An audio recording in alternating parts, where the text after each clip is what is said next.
ಸ್ವೀಕರಿಸಿದಂತ ಮಲ್ಲಂಗೌಡ ಮಾಲೆಪಾಟೀಲ್ ಅವರಿಗೆ ಧನ್ಯವಾದಗಳು. ಅದೇ ರೀತಿಯಾಗಿ ಇನ್ನೂರು ಅತಿಥಿಗಳಾಗಿರುವಂತಹ ಹನುಮಗೌಡ ಪೊಲೀಸ್ ಪಾಟೀಲ್ ಇವರನ್ನು ಕೂಡ ಹೃತ್ಪೂರ್ವಕವಾದಂತಹ ಸ್ವಾಗತವನ್ನು ಕೊಡ್ತೇನೆ. ಇವರಿಗೆ ಮುದುಕಪ್ಪ ಬಂಡಿಯವರಿಂದ ಮಾಲಾರ್ಪಣೆ ಆಗುವ ಸನ್ಮಾನ.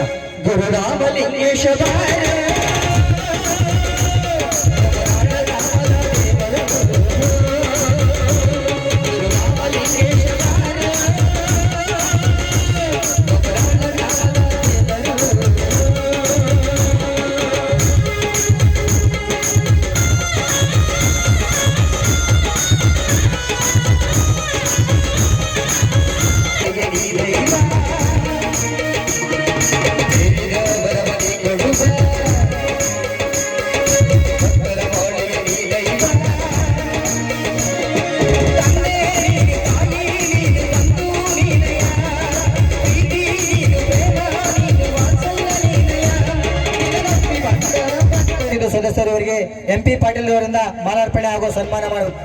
ಜಗದಲ್ಲ ಜಗದ ಈಶ್ವರ